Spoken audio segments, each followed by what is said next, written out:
Mucho gusto estar aquí, sobre todo en el Salón del Pueblo. Lástima que fueron solo 5 días en la presidencia del Congreso, porque justo este mural yo siempre lo vi incompleto, porque bueno, faltaba Manuel Colom Argueta, pero también faltaba Atanasio Tzul, Rogelia Cruz, María Chinchilla, Alberto Fuentes Mohr, pero también faltan Luis Pacheco y Héctor Chaclán, quienes defendieron la democracia y al pueblo de Guatemala.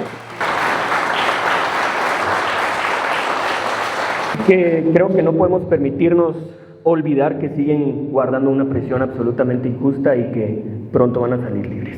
Guatemala vive una dictadura. Las élites ven a la democracia como amenaza y bloquean o directamente eliminan a la competencia. Conservan y arrebatan espacios, pero no legitimidad. Alzar la voz en contra de las injusticias se vuelve un crimen político. Hay muchas personas injustamente en la cárcel o en el exilio. Se permite el surgimiento de alternativas políticas, pero no su consolidación. Hay una mayoría social con anhelo de cambio profundo, pero se reprime agresivamente.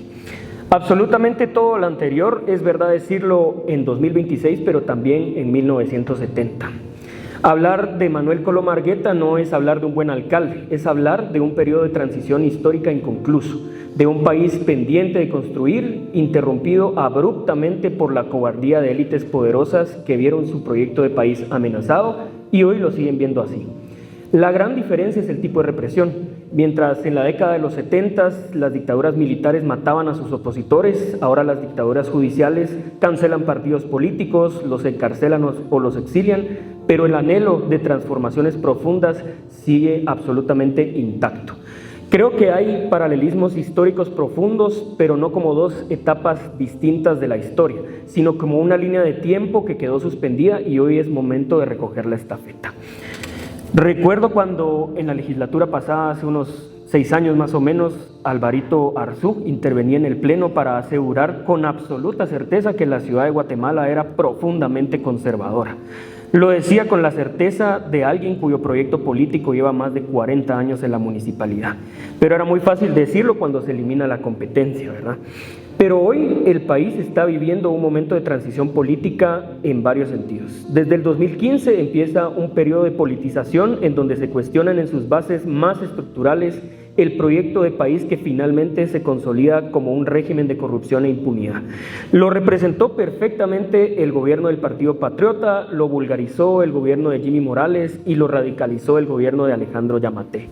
Otto Pérez Molina representó el estado heredado de las dictaduras anteriores, un exmilitar represor, absolutamente aliado y servil a las élites económicas tradicionales, con una visión de protección de privilegios y profundamente corrupto. Las movilizaciones del 2015 que terminaron con su gobierno construyeron un nuevo sujeto político y una masiva politización en la sociedad que hoy vemos cada día con más fuerza. Pero hubo un periodo casi olvidado de una presidencia de preservación y continuidad del régimen que fue el de Alejandro Maldonado Aguirre. Para mí esto es muy simbólico porque en el famoso debate que estábamos viendo hace un ratito con Manuel Colom Argueta, Maldonado Aguirre expone precisamente el tipo de sociedad conservadora y de resguardo de privilegios con la cual se siente cómodo el régimen y el motivo por el cual terminaron eligiéndolo precisamente a él como presidente de resguardo entre el gobierno patriota y el de Jimmy Morales. También ese debate reveló por qué asesinan a Manuel Colom, pero también a los demás liderazgos socialdemócratas como Fito Mijangos o Alberto Fuentes Mohr. A los liderazgos políticos progresistas se les ataca no por lo que dicen, sino que porque pueden ganar. Porque tanto entonces como ahora, eso significaba empezar a tumbarse el régimen ilegítimo, cuestionado y moribundo. El riesgo para ellos no es perder las elecciones, sino perder la hegemonía. Y este temor hoy está absolutamente vigente. Por eso no les basta con encarcelar, amenazar o bloquear algunas candidaturas, sino que directamente nos cancelan partidos políticos por el riesgo de continuidad de un proyecto que lo cambia absolutamente todo. Y ahora vivimos un momento importante. El gobierno actual hay que verlo como un gobierno de transición de régimen, pero el próximo va a tener la oportunidad de constituir uno nuevo. Por eso es importante ponerle atención al próximo proceso electoral, porque en el fondo no se trata solo del problema de corrupción, sino del tipo de país que queremos construir como sociedad. Y aquí está para mí la clave de la incomodidad y el pánico que dan liderazgos sociales transformadores como Manuel Colom Argueta, y es ver el poder público no como administración técnica, sino como transformación social y cultural. El problema de Guatemala no es solo la corrupción y nada más, el verdadero problema es la desigualdad económica y de poder, la pobreza de las mayorías a costa de privilegios de unos cuantos. Me parece oportuno destacar esto porque un liderazgo político transformador llega al poder no para enumerar logros o hacer lo mismo que los anteriores, pero un poco más y un poco mejor, sino que llega a tumbarse de raíz las viejas estructuras y prácticas para fundar nuevas. Y aquí es donde el proyecto del viejo régimen ha sido exitoso en la municipalidad.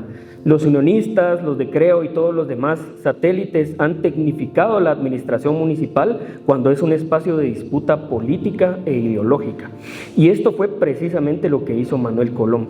A él se le recuerda muchísimo como un excelente alcalde por el anillo periférico, la planificación urbana, colectores de agua, transporte, el puente Martín Prado Vélez o el puente del Incienso, pero esto no es lo más relevante. Para mí, lo fundamental es de lo que menos se habla de Manuel Colom Argueta. Cuando él fue alcalde, primero creó farmacias populares, municipales y dispensarios. Y esto es tocar el corazón del sistema. Yo recuerdo cuando propusimos aquí con la bancada la iniciativa de ley de farmacias públicas, hubo una inusual cantidad de ataques porque era recordarle al sistema económico que el mercado no existe para garantizar derechos, sino para maximizar ganancias. Y eso está bien cuando se trata de vender carros, zapatos, helicópteros, lo que sea, pero no medicinas. Si una persona no puede pagar su medicina porque el precio es 300% más alto del real, entonces ahí tiene que entrar lo público para no dejar a nadie atrás. Y eso lo sabía perfectamente Colom Argueta. Segundo, creó guarderías municipales. Y para mí esto es absolutamente visionario y es un paso importantísimo en atender el tema de cuidados. Esto combatía desigualdades horizontales entre hombres y mujeres en aquella época. También se funda Empagua y el agua deja de ser una provisión privada y se funda una empresa pública. Esto es lo más básico de las diferencias entre la visión municipal técnica actual y una visión política socialdemócrata. Llevar agua para absolutamente todos, pero empezando por quienes más lo necesitan, no por casualidad, sino por una decisión política explícita. No quedarse tranquilo porque el agua llega a la zona 14, sino tener como prioridad que llegue a la zona 24 de primero. Se crean también espacios de recreación y cultura. No tenemos que estar como sociedad condenados a pasar el tiempo libre en centros comerciales, sino en espacios para todos y todas, donde caminar en la calle es lo normal. Además de la creación de bibliotecas municipales, canchas, parques y escuelas de arte. Y esto también es un combate hegemónico porque es redistribución territorial. Y por supuesto la planificación urbana y territorial. Esto era tener un plan de 30 años por lo menos. Las obras de infraestructura física no eran improvisaciones, no era el libre mercado decidiendo en dónde se podía sacar más provecho económico, no eran dos inmobiliarias construyendo un aerometro con estaciones en sus proyectos para aumentarles el valor sin resolver el problema del tráfico, no eran edificios enormes en áreas que son patrimonio como Piera en Ciudad Vieja, zona 10, sin cumplir con ningún reglamento, solo porque los desarrolladores o son amigos del alcalde o van a construir algo como un paso de desnivel que no va a servir para absolutamente nada. Era una visión de desarrollo considerando el crecimiento urbano, la densidad poblacional, la migración interna, la pirámide poblacional y las necesidades de ordenar el crecimiento de una ciudad con enorme potencial para aprovecharlo al máximo, no para complacer a los amigos, financistas o familiares. Todo lo anterior no era solo administración técnica, era disputa hegemónica y ejercicio del poder. Pero el paralelismo más importante que yo destacaría es que ese proyecto, primero de ciudad y luego de país, sigue intacto. Y hoy estamos en el momento preciso para retomarlo como sociedad. Esa mentira que se repite en los unionistas, que la mayoría de la ciudad de Guatemala es profundamente conservadora, se desvaneció.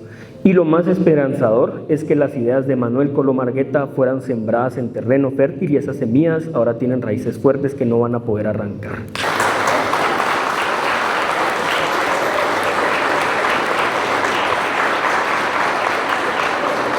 Así que hoy volteamos a ver a Manuel Colom Argueta no con nostalgia hacia el pasado, sino como un referente del futuro y la modernización aún pendiente de construir en Guatemala. A 47 años de su cobarde asesinato, hoy le agradecemos profundamente por ser un faro de luz que llena el camino oscuro que finalmente está terminando en Guatemala. Muchas gracias.